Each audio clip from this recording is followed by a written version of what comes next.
Professor Russakovsky is an assistant professor at the computer science department at Princeton. She completed her PhD at Stanford, her postdoctoral fellowship at SCMU. She received lots of awards. I'm going to just mention 3 here, which is like, yeah, all of them are fantastic. Pammy Young Researcher, NSF Career, and the Pammy Everingham Prize. Yeah, that's a great lineup of awards. And in addition to her research, she co-founded and continues to serve as a board of directors of the AI for All nonprofit dedicated to increasing diversity and inclusion in AI. We are very grateful to have you here, Olga. And thank you so much. It's a really a pleasure, and I'm looking forward very much to the panel as well. I'm sorry, I wasn't able to attend some of the earlier talks, but I'm going to catch up on all of them on the videos. But you can see my slides, right? You can see the slides, you can see everything, you can hear me, and we can hear you. Okay, perfect. So I'm very excited to be here to talk a little bit about some of sort of my recent thoughts and some of our recent work around the idea of trustworthy and trusted computer vision. And I'm sort of, you know, I tried to kind of tailor the talk to this audience. I was hoping we are actually working on an out of distribution detection project, but it didn't quite come together for today. It'll be, you know, for next time. But I wanted to tell sort of the version of the story around transparency and how sort of transparency into models leads to more trust, and then that sort of includes being able to both operate in an out of distribution setting and as well as sort of detect when things are out of distribution. So let me give you the big picture kind of roadmap that I've been working on. I'm very happy to sort of discuss this, or if you sort of disagree with me on this roadmap, I'm very happy to kind of hear counter examples as well. But in establishing sort of trustworthy computer vision, whether we should be trusting our models, so kind of the first, I don't know, rung of this ladder, the first part of this roadmap, right, is establishing accuracy on known benchmarks. So the promise here is that there's standardized evaluation, and it's easy for area experts to understand. So if I tell you I built the model, it gets 3% top 5 error on image and classification, that tells you something about the model capabilities, that tells you something about the domain it was trained in, that tells you something about sort of where you would expect it to succeed or fail, loosely speaking. And there's, of course, a number of different benchmarks, and depending on what particular task you work in, you might be sort of more familiar with some than others, but we're sort of all kind of operating in this space. The challenges are that these are typically static, and also there's usually just a single summary metric that then kind of helps us compare algorithms, but also doesn't kind of give us the full picture. So going one level deeper is the idea of capability testing. And for capability testing, kind of I don't know, the classic example I always fall back on is Derek Holmes' paper from ECCV 10 years ago on diagnosing errors in object detection. But of course, many other works as well, trying to sort of decompose the single metric into kind of what are the different components that contributed to this, and where is the model actually succeeding and failing. And so the promise here is that you're going beyond a single metric, you're getting some clarity on areas of improvement. The challenge is that arguably this is sort of still focused on the original task, on the original metric, but just kind of gives you a sense of what you should be improving in order to improve on this original task. So this is where sort of things get kind of more arguable or more sort of subject to interpretation or argument. But I would argue that going one level deeper is the evaluation on fairness. So at the lowest level, kind of the simplest version of fairness evaluation is just a form of capability testing. So you might be evaluating face recognition accuracy disaggregated across people who are male or female, disaggregated across people of different skin color. You might be evaluating sort of object recognition accuracy disaggregated by the countries that the photos come from, and you might be just asking basically, is the model working better or worse in these different settings? So that's kind of the simplest version, but the connect, it sort of provides, when you start thinking about these kinds of fairness evaluations and more of the social context, you're arguably going kind of one level deeper than just capabilities, but starting to ask, okay, how is the system actually going to be used? And can I trust it to kind of work well in high stakes settings where this is going to in some ways kind of affect people's lives, in some ways affect different groups of people. Can I trust it to sort of be fair and be trustworthy enough to be actually released in real world settings?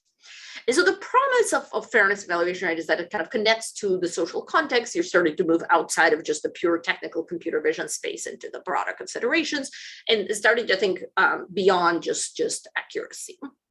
The challenges are you're starting to approach some of the limits of quantitative evaluation. And again, this is a point that can be argued. Maybe this is something we talk about in the panel is whether, all of these fairness constraints or fairness considerations can actually be quantified and reduced to quantitative metrics or not. And then the other challenge that it really pushes us to engage with the affected communities rather than just sort of thinking, again, just operating in the purely technical space. So now going, yet another level deeper, as I would argue, is moving more and more towards explanation of model reasoning. And there's, a long line of work trying to build more interpretable models or trying to explain the models that we've built. And here the promise is that we can get some transparency into the model reasoning process, because even the fairness evaluation, a lot of the time, the evaluation occurs on the predictions. Whereas here we're trying to really understand why the model is making these predictions, what cues it's relying on. But the challenges with some of the current explanation methods, I'll talk a lot more about that kind of later in the talk, is that they may not be robust, faithful, causal, or complete.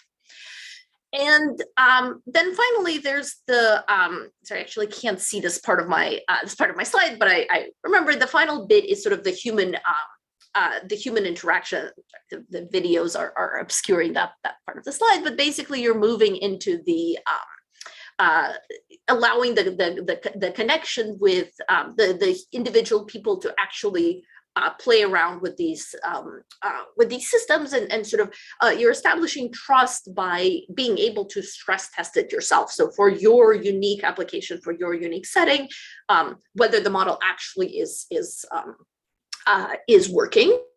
But some of the challenges that it is difficult to then, of course, translate these human studies or these human experiences and these individualized evaluation back into be actually building trustworthy models. So sort of back into the kind of metrics that we're familiar with and can optimize on these metrics.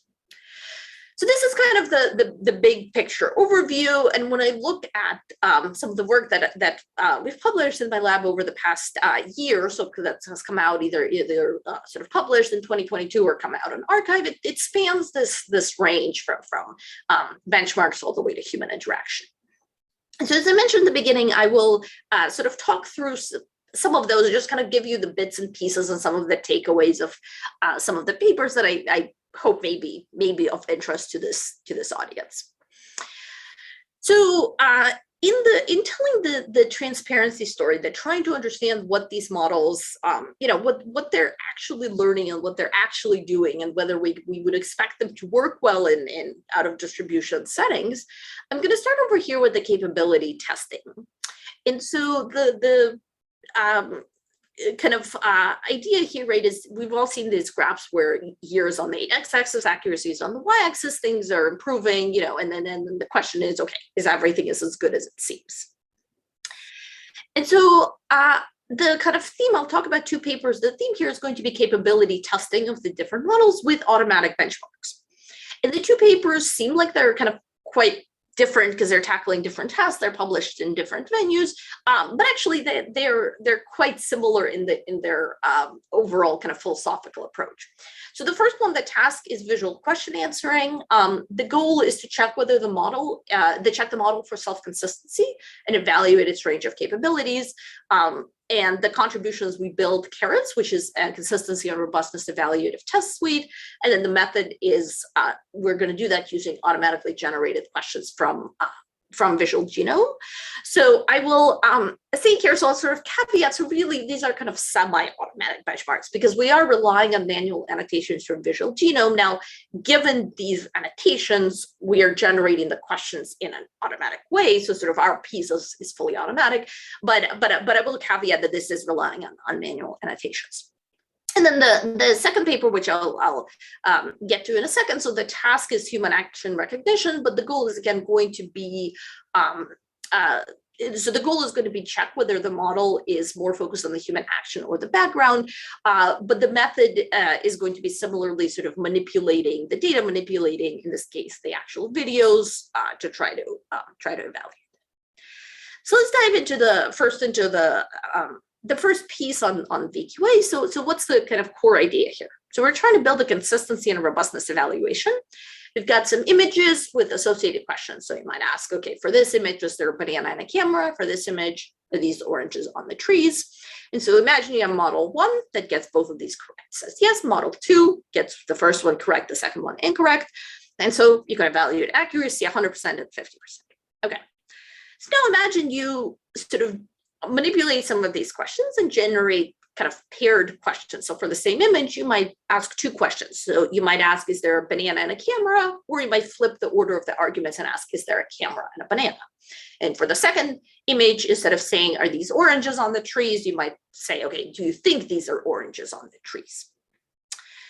So now imagine model 1 gets confused by this rephrasing. So is not able to generalize to this sort of version of the question, just starts saying no, whereas model 2 sticks to its guns. It's still incorrect on the second image, but it kind of remains consistent in its predictions. And so now you can evaluate, again, accuracy, and arguably this sort of 50 and 50% accuracy is a better assessment of the model capabilities. But you can also evaluate consistency, right? So in this case, model 1 is not robust to these kinds of question rephrasings, whereas model 2 stays consistent, and you can also evaluate accuracy and consistency. So how often does the model actually understand the question enough to get it right, but also remains consistent and is robust to rephrasings. So we built a method. I'm not gonna dive into it too much. I'll refer you to the paper for details. So this is basically automatically generated questions verified with functional programs over scene graph annotations from visual genome. And there's a range of questions and a range of capabilities, including rephrasing and order and variance. And then perhaps the more sort of interesting one, the one that took the longest to get to work, is the ontological invariance. So basically asking, does it look like there's a banana in the bag? And then if the model says yes, you sort of push it and say, okay, well, does it look like there's a fruit in the bag? And you sort of expect it to also say yes. If it kind of understands the concept of banana, it should also understand the concept of fruit. And of course, this is definitely, we're not unique in doing this kind of I think there's lots of prior art. Just very quickly, again, I'll refer you to the paper for all of the details. Very quickly, some of the key distinctions. We're doing automatic question generation. So this is different than, for example, VQA-V2, but sort of more similar to like GQA type generation. We are evaluating the decomposed metrics and the robustness with respect to different things. And kind of the key bit is that this is more, we just consider much more complex linguistics. This slide was published in ACL's and NLP paper. And this is particularly inspired by checklists, by the work for text models, so evaluating this kind of capabilities. So very quickly, what do we find? So just some results and takeaways. So one is that models really struggle with this argument order. So what I'm showing here is across 6 models, and then in gray, the human accuracy. So the top number is the accuracy, and then the bottom number is sort of comprehensive accuracy. So this is accuracy and consistency. So on these paired questions, how often does it get sort of both of them right? So gets one right and then kind of sticks to its guns and gets the second rephrasing right as well. And going one level deeper, we notice that these models actually perform better on and questions than or questions. It seems like for or questions, it'll shortcut to yes too much, so more often than is in the data set. Basically, I think if you sort of ask, is there a cat or something, the model says, okay, you know what, out of this list of objects, one of them should be in there. So it just says yes. And these are all pre-trained on GQA, by the way. And we do some training where we retrain on our data set and do show improvements, but the key here is we're trying to evaluate kind of pre-trained models. The second bit is that models do struggle with ontology, so sort of asking is there a banana and then digging deeper, asking if there's a fruit. There is a drop in accuracy, and in particular, we notice that self-consistency is actually higher on hyponym questions. So this is if you ask, is there a fruit? And the model says no, and then you can go sort of more deeply and ask, okay, so is there a banana? And you know that there's no banana because there's no fruit. So the models do better on those as opposed to the hypernym questions, the example I was giving before, where you ask about the banana and then the model says yes, and then you zoom up one level and ask it to sort of remain consistent with itself. So, okay, so this is sort of the first bit, so we can do these kind of automatic tests to evaluate the robustness of the model. So the second bit is we can look at human action recognition, check whether the model is robust to the human figure or the background. So this is action recognition on videos. So let me show you sort of the automatic generation here. So on the left is the original video. So these are videos from the kinetics data set, people performing different sports and different actions. On the right are automatically generated background only videos. So we use so it took us a while to sort of get this right, but we use a per frame segmentation model to sort of segment out the person, and then we use in painting to sort of fill it in. So we get these kinds of background only videos where you do see a little bit of like the shadow of the person, but generally speaking, it's fairly realistic looking at it. Sort of everything is more or less the same except for the person figure. On the bottom, for example, you do see still the object, so sort of the skis, but you have removed the person from there. And it took us a while to kind of find the right tool such that this would work and look fairly realistic. And so given this kind of the key, and again, the paper contains a ton of experiments on this, but the kind of most, the most maybe interesting experiment is experiments with action swap videos, where we swap the segmented human figure into a background video from a different action class. And this is similar to some of the work on sort of presenting conflicting shape and texture cues on images and evaluating what the model is actually responding to. And so you get these videos where you would have had, a person walking down the street, but now instead you have a person who's sort of scuba diving in the middle of the sea. And we can look at the results of models trained on kinetics, right? Whether they are focusing more on the background cues or on the human figure. So the x-axis here is where a model predicts the action class of the background video. So in this case, the sort of street scene, whatever the action was in there. The y-axis, this is the model predicts the action class of the human figure. And then this line over here is sort of the zero diagonal. We see all of these models. So this is many different architectures, many different pre-trained parameters of these architectures. And all of them are sort of below this diagonal. So they're predicting the action class of the background video more often. So this is not a surprising result. This is a result that was fairly well known in the community. It's sort of good to quantify that. But the coolest bit of this is that we can actually verify that these findings on automatically generated videos are consistent with results on the mimetics data set. So this is a manually collected data set of about 700 videos of kinetics actions performed out of context. And so here on the x-axis, we're showing the automatic metric that we get. On the y-axis, we're showing the evaluation on this manual data set. And we've got about 85% correlation between them. So the manual data set is harder, but the results are very correlated. So this is really exciting that we can sort of get these kinds of evaluations automatically. So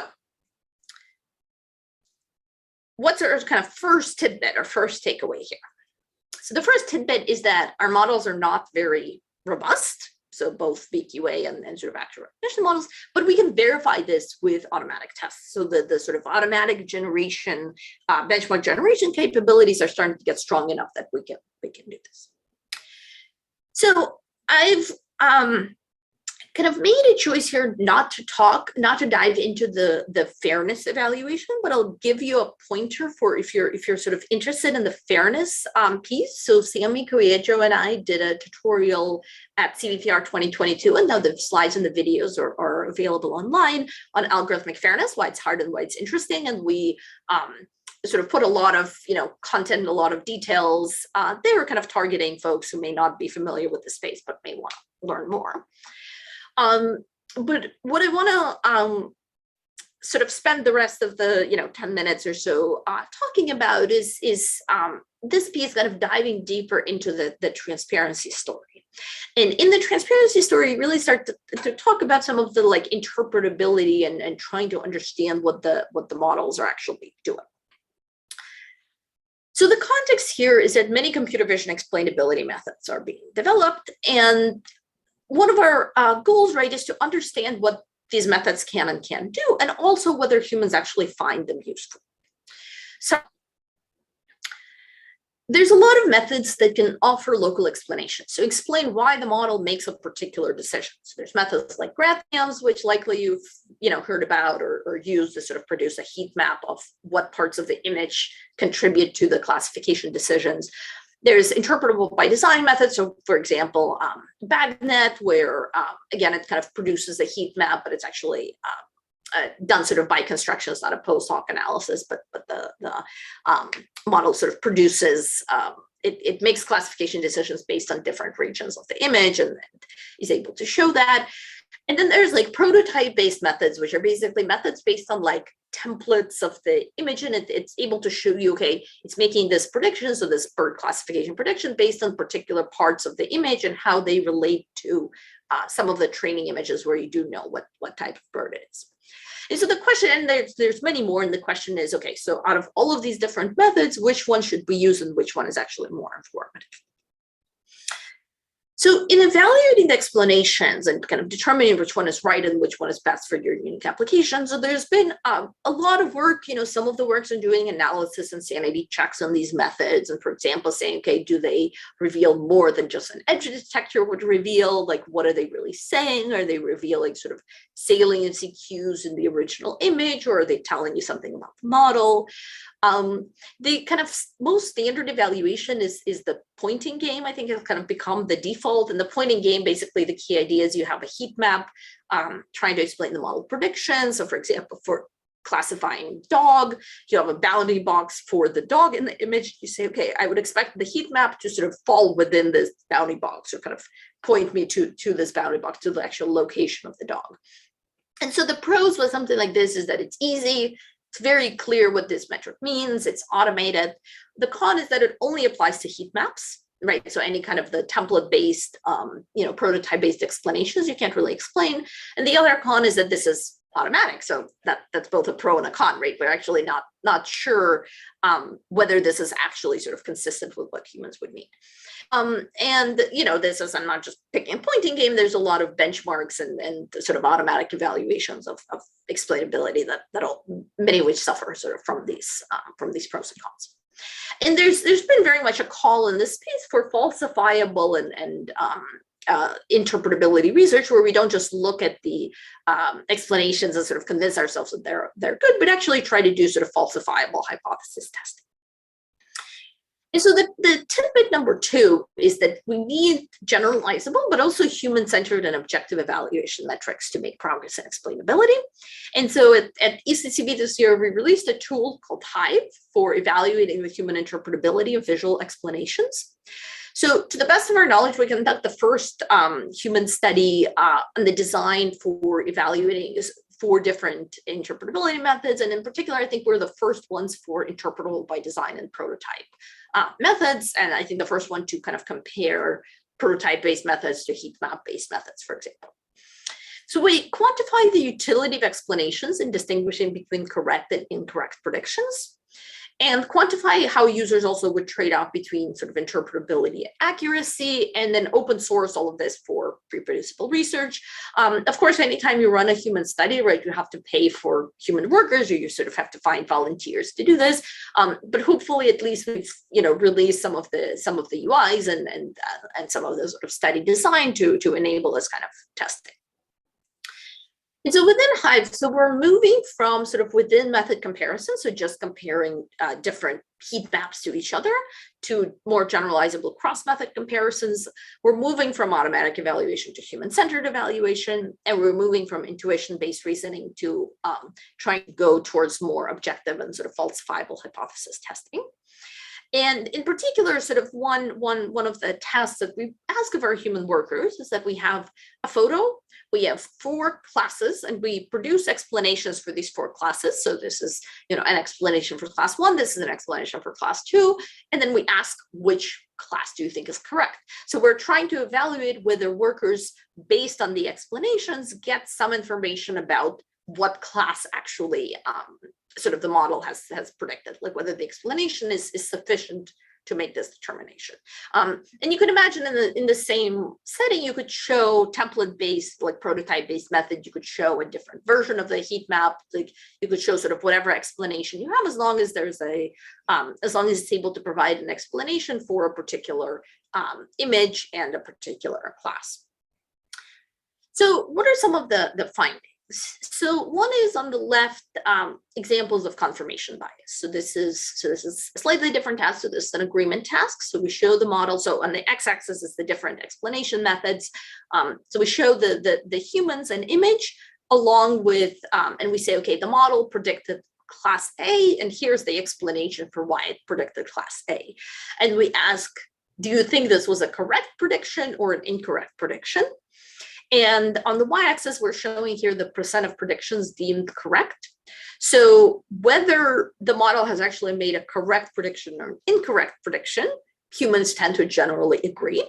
So this is, again, sort of something that wasn't particularly surprising to us, but it was good to kind of quantify this. So whenever you show a prediction to a human associated with an explanation, they're more likely to sort of believe that this prediction is correct.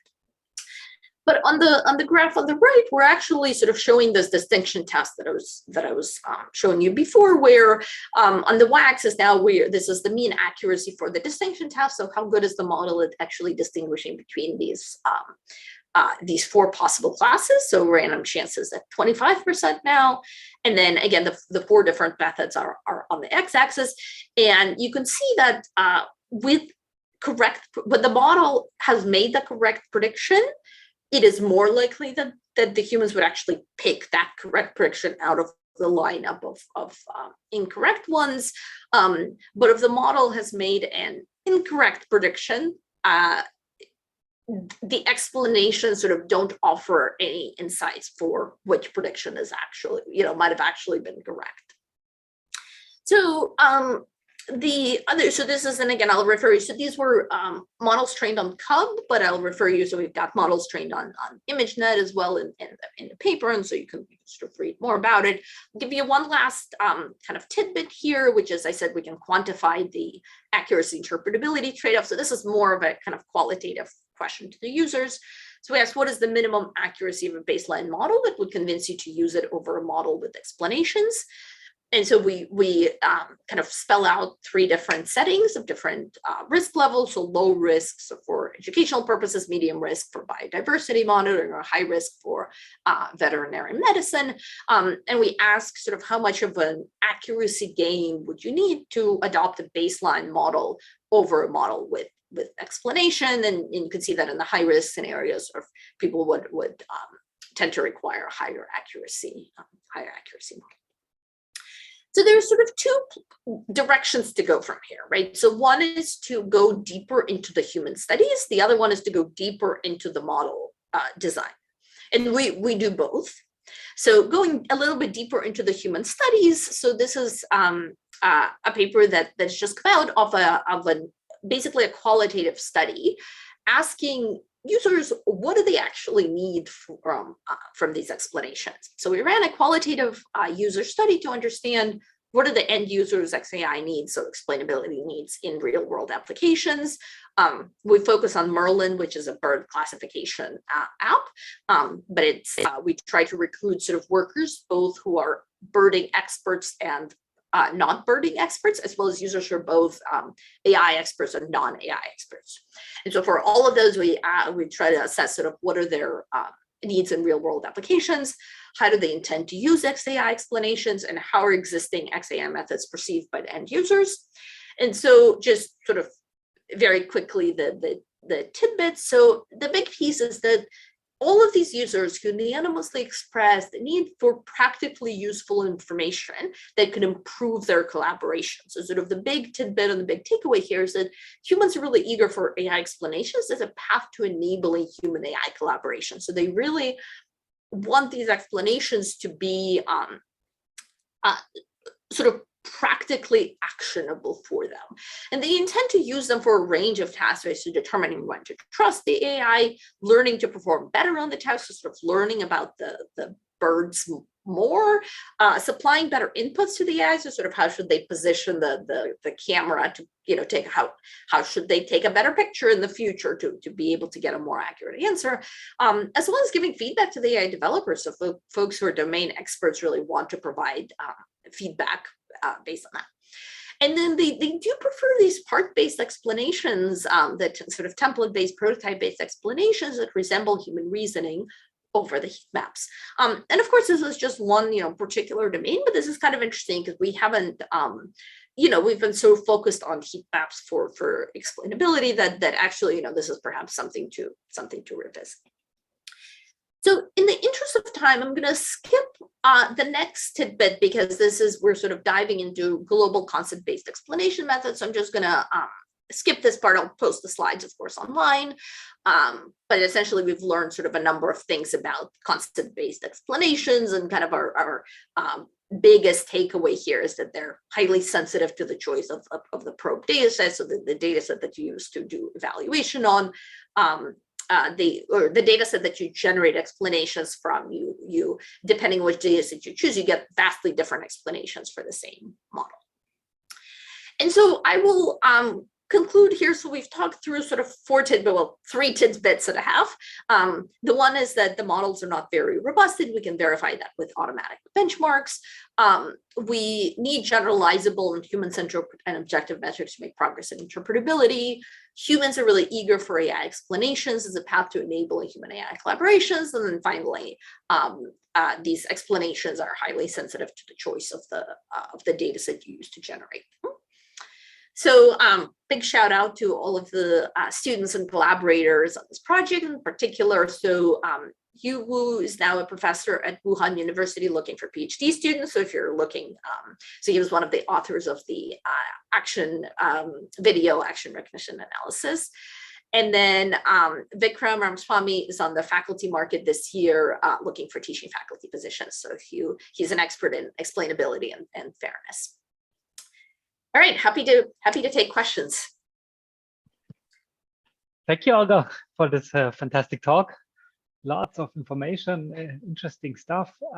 For everyone, I'm monitoring the Q&A, part on the ECCV platform. So, you know, take your chance to ask questions. But I'm going to start myself with a few from my side. Please. As a host, my privilege. Yeah, it's your prerogative.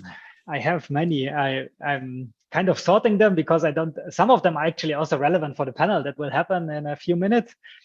But maybe. Yeah, I saw you writing them down. I was watching you. You were like writing them down. Yeah, so like, many. Oh my. Oh boy, I'm going to ask all of them. No. Let me start with maybe. Okay, so automated capability testing.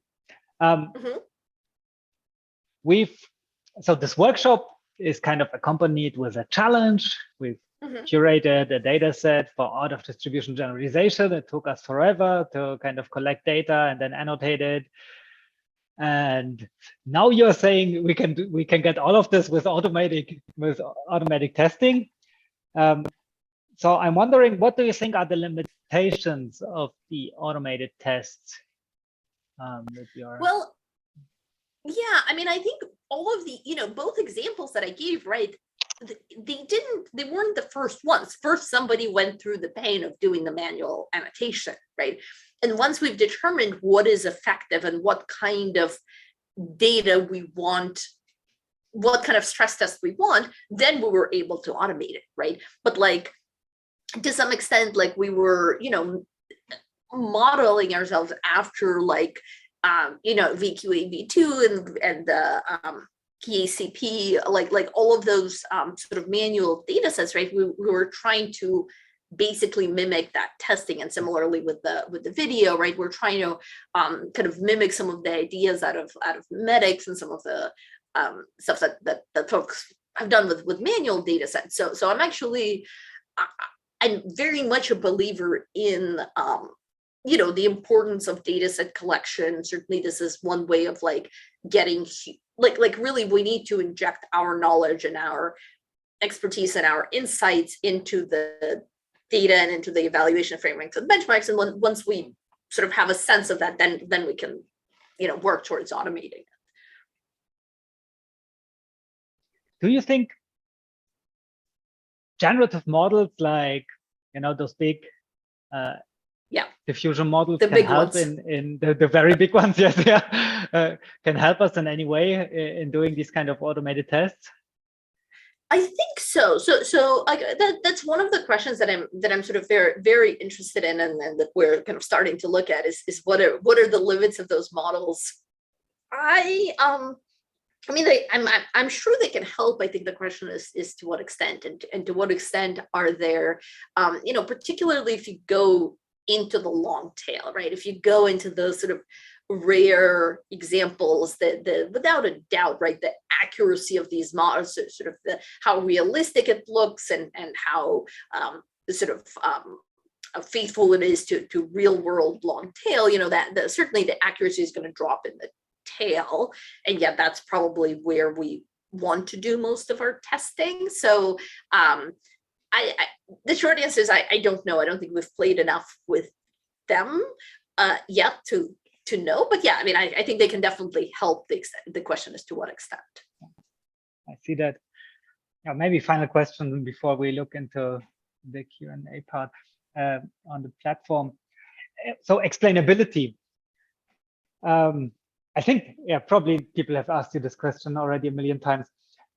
When do I actually need an explanation? I think, like if my self-driving car just works, I don't care. And I think like one of your slides kind of touched upon this question, right? One of your latest slides is like, do we always need explanations, or is it that like we need only explanations exactly there where our models actually tend to fail?